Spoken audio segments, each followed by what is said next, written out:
बुधबार नेपालमा झण्डै 4,000मा कोरोना संक्रमण पुष्टि, 33 जनाको मृत्यु। कक्षा 12को परीक्षा केन्द्रमा स्वास्थ्यकर्मी राख्न सरकारलाई निर्देशन।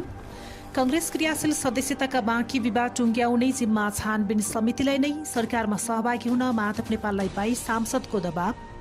तालिबानलाई साथ दिने चीनको प्रतिबद्धता। मध्य चीनको हेनान प्रान्तमा बाढीमा परे 73 जनाको मृत्यु, 14.5 लाख बढी प्रभावित। र एन्फाद्वारा शुक्रबार बस्ने गरी आकस्मिक कार्य समिति बैठक आह्वान। टोकियोमा जारी ओलम्पिकमा नेपालकी गौरिका सिंहको राष्ट्रिय कीर्तिमान। नमस्कार, दाक्सो टिभीको अफिसियल युट्युब मार्फत प्रसारण भइरहेको दिनभरको मुख्य खबरमा स्वागत छ। म गोमा परियार। हामी हरेक दिन तपाईमा ताजा बुलेटिन लिएर उपस्थित भइरहेका छौं।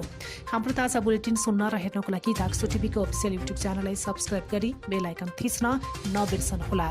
अब खबर विस्तारमा। नेपालमा बुधबार थप 3,840 जनामा कोरोना संक्रमण पुष्टि भएको छ। स्वास्थ्य तथा जनसंख्या मन्त्रालयका अनुसार 10,886 पीसीआर परीक्षण गर्दा 2,634 र 4,922 एन्टिजन परीक्षणमा 1,206 जना गरी 3,840 जनामा संक्रमण पुष्टि भएको हो। मन्त्रालयका अनुसार काठमाडौँ उपत्यकामा मात्रै 859 जनामा संक्रमण पुष्टि भएको छ, जसमा काठमाडौँ जिल्लामा 559, ललितपुरमा 206 र भक्तपुरमा 14 जना संक्रमित थपिएका छन्। यस्तै बुधबार थप 1,993 जना संक्रमण मुक्त भएका छन्। त्यस्तै 33 जनाको मृत्यु भएको छ। देशभर सक्रिय संक्रमितको संख्या 29,444 रहेको स्वास्थ्य मन्त्रालयले जनाएको छ।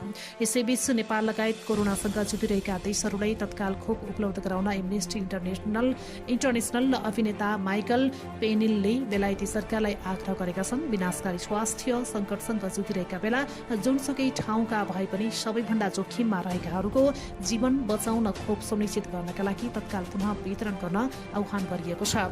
यता प्रतिनिधि सभाको शिक्षा तथा स्वास्थ्य समितिले कक्षा 12को प्रत्येक परीक्षा केन्द्रमा स्वास्थ्यकर्मी राख्न सरकारलाई निर्देशन दिएको छ। श्रावण 31 गतेदेखि शुरू हुने कक्षा 12को परीक्षाका सन्दर्भमा शिक्षा मन्त्रालयका अधिकारीहरूसँग समितिले बुधबार छलफल गरेको हो।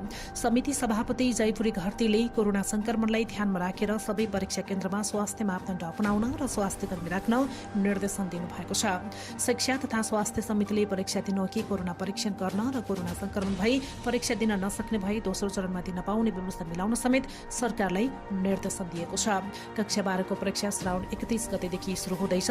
उनीहरूले यस वर्ष होम सेन्टरमै परीक्षा दिन पाउने भएका छन्। कोरोना भाइरसको संक्रमणको जोखिमलाई ख्याल गरेर यसपटक होम सेन्टरबाटै परीक्षा लिने तय भएको राष्ट्रिय परीक्षा बोर्डका सदस्य सचिव दुर्गा आर्यालले जानकारी दिनुभएको छ। नेपाली कांग्रेसले क्रियाशील सदस्यताका बाँकी विवाद टुङ्गो लगाउने जिम्मा क्रियाशील सदस्यता छानबिन समितिलाई नै दिएको छ। पार्टी सभापति शेरबहादुर देउवाको निवास भुटान नीलकण्ठमा बसेको कांग्रेस पदाधिकारी तथा पूर्व पदाधिकारीहरूको बुधबार बसेको बैठकले छानबिन समितिलाई 24 घण्टा समय दिएको प्रवक्ता विश्वप्रकाश शर्माले जानकारी दिनुभएको छ। रमेश लेखक नेतृत्वको छानबिन समितिले मंगलबार पार्टी सभापति शेरबहादुर देउवालाई बुझाएको प्रतिवेदनमा 15-16 वटा निर्वाचन क्षेत्र नटुङ्गिएको बताइएको छ। प्रवक्ता शर्माका अनुसार समितिले 24 घण्टा गृह कार्य गरेपछि बिहीबार फेरि पार्टीको बैठकमा छलफल हुनेछ। नेकपा एमालेका वरिष्ठ नेता माधव कुमार नेपाललाई सरकारमा सहभागी हुन उहाँ पक्षीय सांसदहरूले दबाब दिएका छन्। बुधबार नेता नेपालसँग छलफलमा जुटेका 22 जना सांसदहरूले वर्तमान देउवा नेतृत्वको सरकारमा आफ्नो समूह सहभागी हुनुपर्ने भन्दै दबाब दिएका हुन्। छलफलमा सहभागी सांसद मेटमणि चौधरीले आफ्नो समूहका सबै सांसदहरूले सरकारमा सहभागी हुन नेता नेपाललाई सुझाव दिएको बताउनु भएको छ। तर वरिष्ठ नेता नेपालले सांसदहरूको कुरा सुनेर पछि निर्णय गरौँला भनेर प्रतिक्रिया दिएको सांसद चौधरीले बताउनु भएको छ। यसअघि बुधबार बिहान बसेको गठबन्धनको बैठकमा नेपाल पक्षका नेता डाक्टर विजय पौडेलले प्रधानमन्त्री शेरबहादुर देउवा नेतृत्वको सरकारमा सहभागी नहुने बताउनु भएको थियो। बैठकमा राष्ट्रिय जनमोर्चाका अध्यक्ष चित्रबहादुर केसीले पनि आफूहरू सरकारमा सहभागी नहुने बताउनु भएको थियो। अध्यक्ष केसीले उमेश श्रेष्ठलाई स्वास्थ्य राज्य मन्त्री बनाएर गलत गरेको भनेर समेत कुरा राख्नु भएको थियो।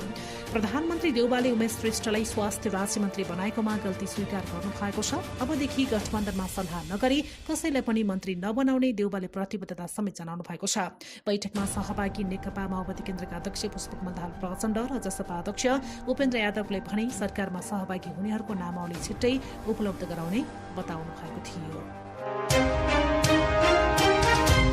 नेकपा माओवादीको कारबाहीका आधारमा प्रतिनिधि सभा सदस्यबाट पदमुक्त भएका 4 जना पूर्व मन्त्री सांसद पदमा पुनर्बहालीको माग गर्दै सर्वोच्च अदालतमा रिट दायर गरेका छन्। गत चैत्र 26मा माओवादी केन्द्रका अध्यक्ष पुष्पकमल दाहाल प्रचण्डको पत्रका आधारमा सांसद सचिवालयले आफूहरूलाई सांसद पदबाट मुक्त गर्ने निर्णय संविधान एन माओवादीको विधान विपरीत भएको भन्दै उनीहरू परमादेशबाट सांसद पदमा पुनर्बहाली माग गर्दै अदालत पुगेका हुन्। टोपबहादुर रायमाझी, लेखराज भट्ट, प्रभु शाह र गौरीशंकर चौधरीले आफूहरूले दल त्याग नगरेको र निर्वाचन आयोगले असार 23 गते दिएको विवरणमा आफूहरू माओवादी केन्द्रकै सदस्य रहेको भन्दै सभामुखले आफूहरूको सदस्यता खारेज गरेको निर्णय बदरभागी हुनुपर्ने माग गरेका छन्। यसैबीच सर्वोच्च अदालतले 1 महिनाकी अनिवार्य अवकाशमा गएका सशस्त्र प्रहरी बल नेपालका नायब महानिरीक्षक डीआईजी प्रवीण श्रेष्ठलाई सेवामै निरन्तर रहने गरी जारी गरेको अन्तरिम आदेश खारेज गरेको छ। प्रधान न्यायाधीश सोलेन्द्र शमशेर राणा र न्यायाधीश कुमार जुडालको इजलासले बुधबार यस अघिको अल्पकालीन अन्तरिम आदेश खारेज गरेको हो। राष्ट्रपति विद्यादेवी भण्डारीले समृद्ध नेपाल सुखी नेपालीको राष्ट्रिय आकांक्षा पूरा गर्न पर्यटन क्षेत्रले टेवा पुर्याउने बताउनु भएको छ। सिन्धुलीको ऐतिहासिक स्थल सिन्धुलीगढीमा निर्मित युद्ध संग्रहालयको बुधबार उद्घाटन गर्दै उहाँले सिन्धुलीगढी ऐतिहासिक सम्पदाले भरिपूर्ण रहेको तथा आन्तरिक तथा बाह्य पर्यटन विद्यार्थी र अनुसन्धानकर्ताहरू संग्रहालयको अवलोकनमा आउने भएकाले त्यहाँको पर्यटन प्रवर्धनमा सहयोग पुग्ने पनि बताउनु भएको छ। पार्टीको आधिकारिकता विवाद समाधानका लागि निर्वाचन आयोगले गरेको शनाखतमा तटस्थ बस्नुभएका रेशम चौधरी जनता समाजवादी पार्टीको पक्षमा खुल्नु भएको छ। दिल्ली बजार कार्यकालमा रहनुभएका चौधरीले केन्द्रीय कार्यकारिणी बैठक चलिरहेको बेला फोन मार्फत आफू जसपाको आधिकारिक पक्षमा रहेको बताएको पार्टी प्रचार विभाग प्रमुख डम्बर खतरोडाले सामाजिक सञ्जाल मार्फत जानकारी गराउनु भएको छ। जसपा आधिकारिकता विवादमा निर्वाचन आयोगले बहुमत पक्ष छुट्याउने 51 सदस्यीय केन्द्रीय कार्यकारिणी समितिका सदस्यलाई सोमबार बोलाएको थियो। सोमबार दिल्ली बजार कारागारबाट प्रहरीको गाडीमा राखेर निर्वाचन आयोग लगिएका चौधरीले आफूले जसपा विवादमा दुवै पक्षमा मत नदिई तटस्थ बसेको जिकिर गर्नुभएको थियो। नेपालका लागि दक्षिण कोरियाका राजदूत पार्क चोङ सुकीले रोकिएको एपेसको काम अगाडि बढाउने आश्वासन दिनुभएको छ। अर्थमन्त्री जनार्दन शर्मासँग बुधबार अर्थ मन्त्रालयमा भेट गर्दै उहाँले यस्तो आश्वासन दिनुभएको हो। भेटमा अर्थमन्त्री शर्माले भाषा परीक्षा उत्तीर्ण गरी कोरिया जान नपाएका युवालाई काम गर्ने वातावरण बनाइदिन आग्रह गर्नुभएको थियो। कोभिड महामारीका कारण रोकिएको प्रक्रिया चाँडै अघि बढाउन सरकारको तर्फबाट हुनुपर्ने काम गरिने प्रतिबद्धता जनाउँदै मन्त्री शर्माले कोरियाको तर्फबाट आवश्यक प्रक्रिया अघि बढाइदिन समेत आग्रह गर्नुभएको थियो। जवाफमा राजदूतले रोकिएको एपेसको काम अघि बढाउन आफूले पहल गर्ने वचन दिनुभएको छ। नेपालीहरूले मेहनती र इमान्दारिताबाट कोरियाली रोजगार तथा खुशी रहेको प्रसङ्ग उल्लेख गर्दै उहाँले भाषा परीक्षा उत्तीर्ण गरी पालोमा बसेका श्रमिकहरूलाई काममा पठाउने प्रक्रिया अघि बढाइने पनि जानकारी गराउनु भएको छ। काठमाडौँ महानगरपालिकाले 23वटा ठूला करदाताको विवरण सार्वजनिक गर्दै 3 दिनभित्र घर जग्गा लगायतमा लाग्ने कर दाखिला नगरी सिलबन्दी गर्ने चेतावनी दिएको छ। महानगरपालिकाले सार्वजनिक सूचनाको समेत अटेट गर्दै आएका 23वटा ठूला करदाताको कार्यालय स्थलमै पुगेर माइकिङ गर्दै बुधबारबाट 3 दिनभित्र अर्थात् श्रावण 16 गतेभित्र सम्पत्ति कर बुझाउन ताकेता गरेको छ।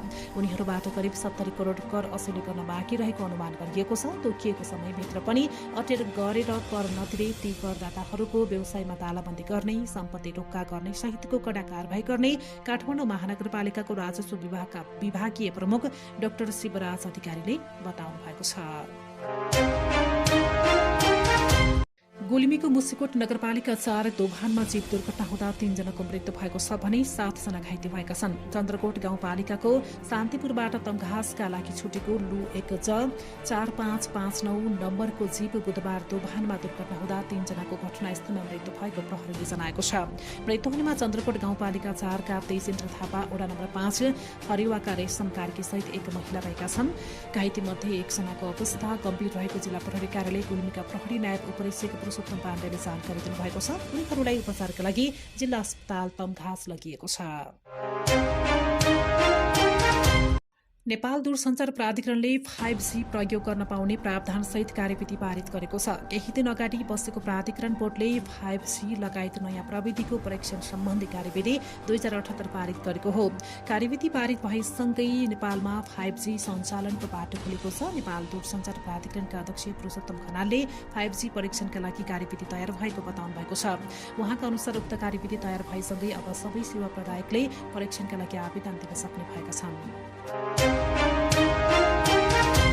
शेयर कारोबार मापक नेप्से परिसूचक हालसम्मकै उच्च बिन्दुमा पुगेको छ। बुधबार दोहोरो अङ्कले बजार बढेर नेप्से परिसूचक 3094.94 अङ्कमा पुगेको छ। यो इतिहासकै उच्च बिन्दु हो। यसअघि मंगलबार पनि 29.24 अङ्कले बढेर 3079.67 अङ्कमा पुगेर नयाँ रेकर्ड कायम भएको थियो। बुधबार पुनः नयाँ रेकर्ड कायम भएको छ। नेप्से परिसूचक 15.30 अङ्कले बढ्दा सेन्सेक्स इन्डेक्स भने स्थिर देखिएको छ। नेप्से परिसूचकले नयाँ रेकर्ड राखे पनि कारोबारमा खासै उत्साह देखिएन। दिनभर भएका 1,28,780 कारोबारबाट 219 कम्पनीका 2,81,70,172 किता सेयर किनबेच भएको छ। अब विदेशका खबर। अफगानिस्तान पुनर्निर्माण गर्न तालिबानलाई 7 दिने चीनले बाचा गरेको छ। बुधबार चिनिया विदेश मन्त्री वाङ यीले तालिबानका प्रतिनिधिसँगको छलफलमा तालिबानलाई समर्थन जनाउने प्रतिबद्धता जनाएका हुन्। तर तालिबानले इस्ट तुर्किस्तान इस्लामिक मुभमेन्ट एटिआइएमसँगको सम्बन्ध तोड्नुपर्ने चीनको शर्त रहेको छ। यस्तै मध्य चीनको हेनान प्रान्तमा व्यापक वर्षापछिको बाढी तथा डुबानका कारण बुधबारसम्म कम्तीमा 73 जनाको मृत्यु भएको प्रान्तीय संकटकालीन व्यवस्थापन विभागले जनाएको छ। गत जुलाई 16बाट सुरु भएको यस व्यापक वर्षाको कारण 150वटा जिल्लाको 1,36,00,000 व्यक्ति प्रभावित भएको जनाइएको छ। व्यापक वर्षापछिको बाढीका कारण 14,70,000 व्यक्तिलाई बाढी प्रभावित क्षेत्रबाट सुरक्षित स्थानमा सारिएको पनि जनाइएको छ। अब खेल खबर। अखिल नेपाल फुटबल संघ एन्फाले कार्य समितिको आकस्मिक बैठक आह्वान गरेको छ। एन्फाको प्रवक्ता किरण राईले कार्य समितिको आकस्मिक बैठक बुधबारका लागि राखिएको बताएका छन्। बैठकमा राष्ट्रिय फुटबल टिमका मुख्य प्रशिक्षक अब्दुल्ला अल-मुताइदीको राजीनामा र वरिष्ठ उपाध्यक्ष पंकज नेङमाङमाथि लगाइएको आरोपबारे छलफल हुने भएको छ। र जापानमा जारी टोकियो ओलम्पिकमा नेपालकी पौडीबाज गौरिका सिंहले राष्ट्रिय कीर्तिमान बनाएकी छिन्। बुधबार गौरिकाले महिलाको 100 मिटर फ्री स्टाइलमा राष्ट्रिय कीर्तिमान बनाएकी हुन्। जारी ओलम्पिक खेलकुदमा जापान 12 स्वर्ण सहित पहिलो स्थानमा रहेको छ। जापानले 4 कांस्य र 5 रजत पदक सहित 21 पदक जितेको छ। यस्तै चीनले 11 स्वर्ण पदक सहित 24 पदक जितेर दोस्रो स्थानमा रहेको छ। यसैगरी अमेरिकाले 10 वटा स्वर्ण पदक जितेको छ भने 11 कांस्य तथा 9 रजत पदक जितेको छ। अमेरिकाले समग्रमा 30 पदक जितेको छ। हवस् त अहिलेको लागि मुख्य खबर सकियो। भोलि फेरि मुख्य खबरका साथमा उपस्थित हुनेछौँ। बिदा दिनुहोस्। नमस्कार।